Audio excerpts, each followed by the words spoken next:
የምትናገሩትን ነገር እሰማለሁ የምትሰሩትን ነገር ሁሉ አያለሁ ከኔ የሚሰወር ነገር ምንም ነገር የለም የቀሰም ነው ቃለ መሐላ ነው ኪታቡን ሀዛ ኪታቡን የእጃችሁ ላይ ያለው ኪታብ ብሎ ዝም ነው ይላል አላህ በሌላው ሱራ መጀመሪያው ምዕራፍ ላይ ሁለተኛው ምዕራፍ ላይ ላ ረይበ ፊህ እንዳለው ማንም ተናጋሪ ማንም ጸሐፊ ይቅርታ ይጠይቅ ይችላል አላህ ግን ይቅርታ አይጠይቅም ላነበበውና ለተረዳው ኪታብ ብሎ ዝም ነው እንዳለው ይህ ኪታብ የወረደበት ዓላማና ግቡ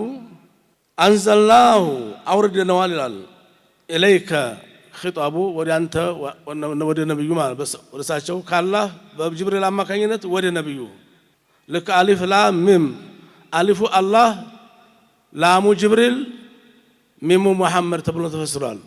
ቀጣ ካላህ በጅብሪል አማካኝነት ለሙሐመድ የመጣ ነው የማንም ቃል የለበትም ብሎ እንደጀመረው ማለት ነው